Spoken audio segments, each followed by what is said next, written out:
Hey y'all, out here at Dream Makers in Fort Wayne, Indiana, and it's an exotic car dealership.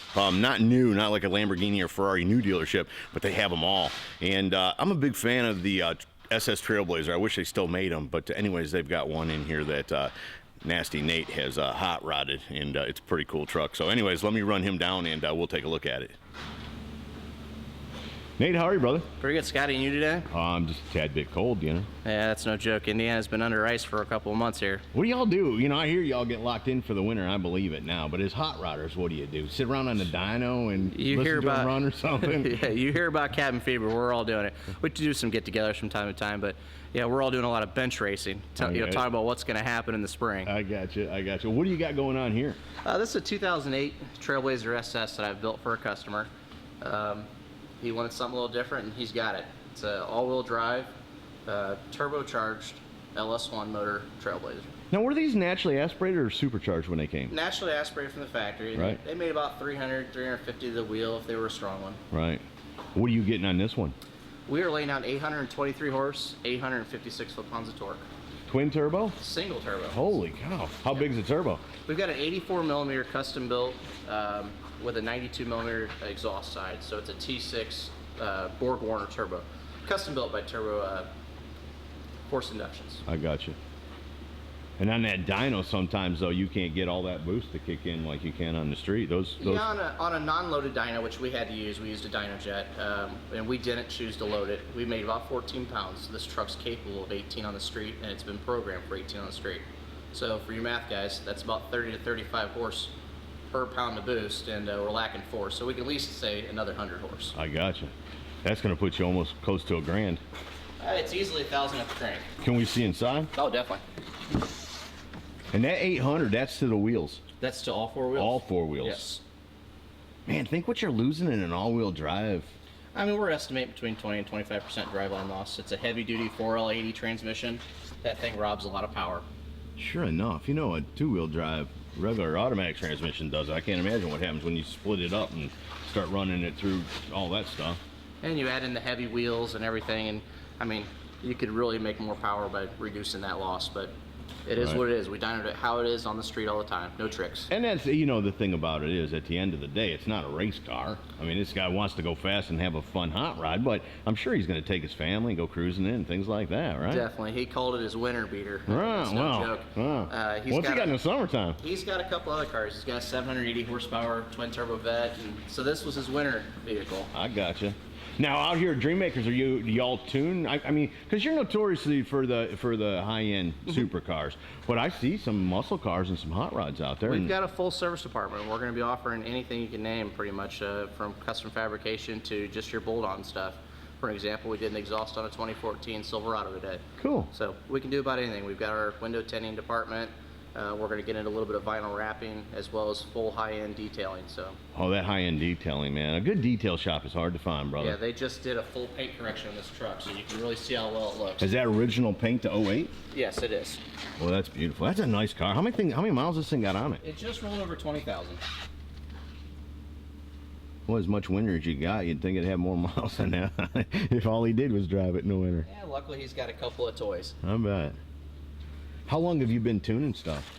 I've been working on cars off and on, probably I'd say between 8 and 10 years. Let me see under that hood if you don't mind. Definitely, let's do that. Yeah. I wish they had never stopped making these. That don't make no sense, man. These are just like the coolest.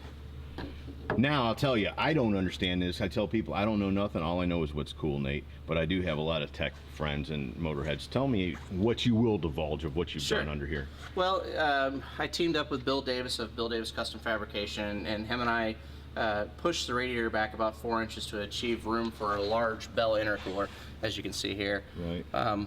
Bigger intercooler. Obviously, we got to do some cooling as well. We got a nice Ron Davis radiator. It's got AFR heads. Obviously all the power is made in that turbo. We're forcing that air into a built LME motor, late model engines. You know, got a big custom cam in it, spec'd by JPH cams. But it's you name it, it's got about everything. Full fuel system. Was it hard to get all this turbo plumbing and that stuff fit in here? Because you did a nice job. It almost looks like it came from the factory this way, to be honest. It's a very, very tight fitting system, yes. Yeah. And you're very limited. A lot of people ask, well, why is it mid-mount? the turbo. And you try to think where you're going to put a large frame T6 turbo underneath the hood without doing extensive moving or losing air conditioning. Right. This truck still has air conditioning. Right. Still has all of its windshield wipers, wiper pumps. You know, you got the fluid. Again, we wanted to maintain a winter capable vehicle. Right. Do you run methane injection? Yes, it is methanol injection. We've got a twin nozzle alky control kit out of Florida. Julio came up with a real nice system for us. Man, that is just a beautiful truck, Nate. Thank you. Let me do this too. You got the dyno sheet, because we always got a bunch of haters that show up and call BS on anything we try to publish that's a little bit better than what people are used to. Well, this was just on the dyno a couple of weeks ago. We used Fat House Fabrications down in Indianapolis to borrow their dyno. They have a real nice all-wheel drive dyno down there. And again, it was dynoed at 14 pounds of boost. So there's room. There's definitely a little bit there. We have left some on the table. Again, we couldn't get it to load the dyno. And I can see the graph numbers. Okay, there they are. They're up here. Let me try to get close to that. So there you go, folks.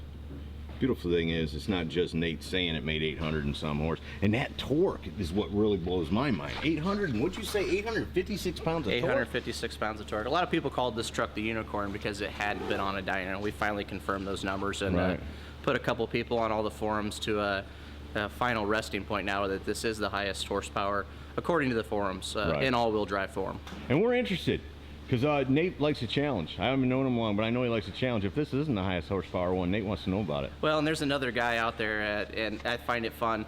He's going to build his project again. He was the current holder. He made 771, so he told me in the forum that he's planning to come back and take it. That's fine. We can do some tweaking, and this thing will easily go up again, that 100 horse. So if you ever run into him at the track, make sure I get set up so I can shoot it. We'd love that. The Trailblazer shootout, right? We'd love that. Yes, there is a Trailblazer Nationals. We'd love to go. If the truck hasn't been sold by then, we'll probably take it down there and at least show it and maybe compete. Is it for sale? It is for sale currently. Yep. Cool. So if they want it, they're interested in it, they should just call Dream Makers? Yeah, get a hold of Dream Makers. You can ask for myself. There's no one that knows that truck any better. All right, cool. Tell me, if they're trying to contact you, what's the best way? Website, phone number? You can try our emails, or our website probably the best. Email's hard to get over video. Yeah. What's the website address? It's dreammakersautomotive.com. Cool. Or you can call us at 260-338-1937. Ask for Nate. Ask for Nate. Thanks. Nate, I appreciate it, brother. Hey, thank you. Folks, there you go. One cool SS Trailblazer from Dream Makers in Fort Wayne, Indiana. Supposedly the highest horsepower Trailblazer on earth. So let me know. Hope you all enjoyed. See ya.